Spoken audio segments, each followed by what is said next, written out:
aqui com minha mãe, na pedra do arcoador, né? Tá falando certo? É, tá. Ah, tá filmando? Tá filmando. Então tá, né? E eu achando. Na pedra do arcoador, está maravilhosa. Já fotografando muitas coisas e agora a gente... Nossa, que barulhinho. É flash, olha como fica clarinho. Ficou bonitinha. Vamos, outra. Tem mais, menina. Não, a minha preta, que é muito feia, vem. Ó, tô de sapato, tirando sapato, né? De salto, né? Resolvi vir de salto. Deixa eu decidir aqui. Maneiro, gostei. Você, Ju? Vamos, vai. Maneiro.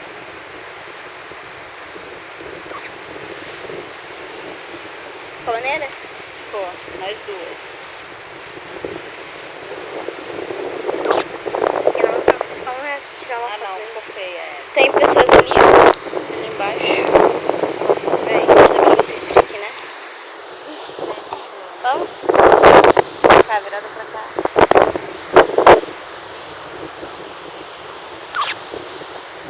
Foi? Foi essa porra, tá com zoom, caralho. Deixa eu ver. Minha mãe tá revoltada. Bonita? Ó, deixa eu mostrar mais pra vocês. Ó, ali embaixo tem a pedra. Opa, quase que eu caio. Aí a gente já tirou foto aqui. Já tiramos foto de lá. Já tiramos foto lá em cima. Também. Deixa eu ver. Agora a gente vai pra lá. Onde estão saindo aquelas pessoas ali. A gente vai pra lá tirar foto. E tá muito bonita as fotos, né, mãe? Tá muito bonita as fotos, né? Minha mãe ali me fotografando, né?